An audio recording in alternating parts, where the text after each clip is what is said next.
1 second ago, the sky was clear, then the ground shook. Not from an explosion, from the air pressure alone. The bomb hadn't even hit yet. That was the whole point. This is not a story about destruction. This is a story about engineering fear at 30,000 feet. From 1939 to the edge of nuclear annihilation, the United States and Great Britain built machines designed not just to kill, but to make entire cities psychologically collapse before the first body hit the ground. These are history's deadliest aircraft bombs. And by the end of this video, you will understand exactly why the Allies didn't just win the war, they rewrote the rules of terror itself. Before we go further, what was the most psychologically devastating bomb ever dropped? We'll reveal the complete fear index ranking in the final 90 seconds. Stay with us. The year is 1943. British engineer Barnes Wallis is staring at a map of the Ruhr Valley, the industrial heart of Nazi Germany. Factories, steel mills, weapon production, all of it fed by a network of dams. His idea was radical. Don't destroy the factories, destroy the water. The upkeep bomb, nicknamed the bouncing bomb, was not a conventional weapon. It was a 4,200 kilogram spinning cylinder, dropped from exactly 60 feet above water at exactly 232 miles per hour. Physics did the rest. The bomb skipped across the surface like a stone thrown by a giant, cleared the torpedo nets the Germans installed, then sank against the dam wall and detonated at a precisely calculated depth. The pressure wave had nowhere to go but through the concrete. On the night of May 16th, 1943, 617 Squadron, the Dam Busters, breached 2 major dams in a single night. The resulting floods killed over 1,600 people, destroyed 11 factories, and disrupted German war production for months. Fear index, 7 out of 10. But here is what the history books rarely mention. The psychological effect on the German civilian population was catastrophic. If the British could destroy a dam, what couldn't they reach? But Barnes Wallis wasn't finished. He had a bigger idea, a far bigger one. The tall boy was a 5,400 kilogram deep penetration bomb, not designed to explode on impact, but to burrow. It reached near supersonic speed before hitting the ground. It didn't detonate on the surface. It drove itself 30 meters underground and then exploded, creating a subterranean earthquake. The shock wave traveled through soil and rock, collapsing underground bunkers. They sank the Tirpitz, the most feared battleship in the German fleet, with just 3 direct hits. But Wallis still wasn't satisfied. He scaled up. The Grand Slam, 10,000 kilograms, the largest conventional bomb used in World War II. The explosion created a crater 30 meters deep and 40 meters wide. Underground compression waves turned solid earth into liquid. Fear. Index, 9 out of 10. Meanwhile, the Americans had a different philosophy. Where the British precision-bombed specific targets, the United States Army Air Forces deployed volume.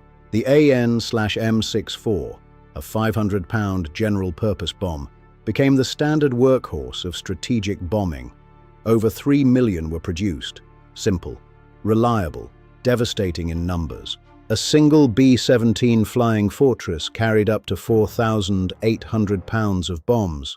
A formation of 1,000 bombers released over a city didn't just destroy buildings, it destroyed the concept of safety itself.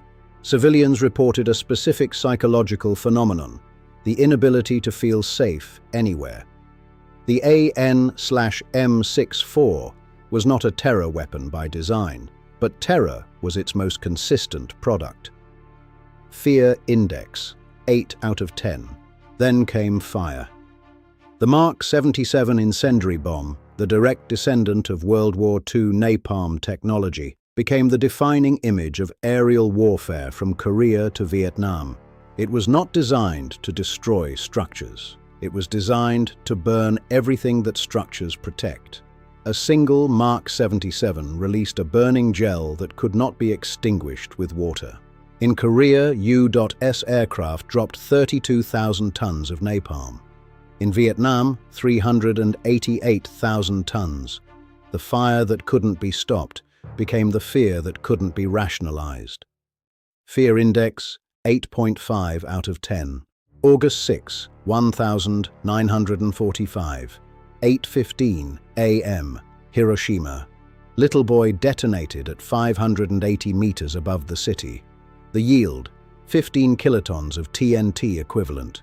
In the first second, a fireball expanded to 370 meters in diameter. In the next 4 seconds, a pressure wave leveled everything within a 1-mile radius. Between 70,000 and 80,000 people died instantly. But the true weapon was not the explosion. It was what came after. Fear index 10 out of 10. The only weapon to achieve it. The Cold War did not cool the appetite for destruction. It amplified it. The B-41 nuclear bomb remains to this day the most powerful weapon ever deployed by the American military. Yield, 25 megatons. That is 1,667 times the power of the bomb that destroyed Hiroshima. A fireball visible from 250 miles away. Over 500 were built. They sat in the bomb bays of B-52s, waiting for a radio signal that, for 45 years, never came. Fear index 10 out of 10. But unlike Hiroshima, this one was never used. Not every Cold War innovation relied on nuclear yield. The CBU-87 combined effects munition introduced a new horror: invisibility. The weapon killed long after the war ended. Approximately 5 to 10% failed to detonate, becoming de facto landmines. Fear index 9 out of 10.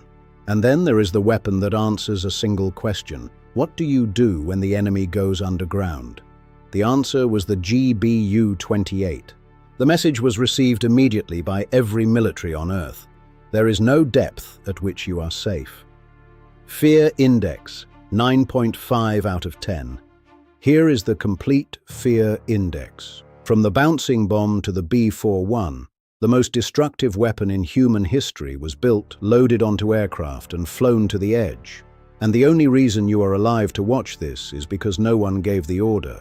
In the next episode, the German answer to all of this. The weapons the Allies feared most. Subscribe to The Year You Were Born to stay tuned.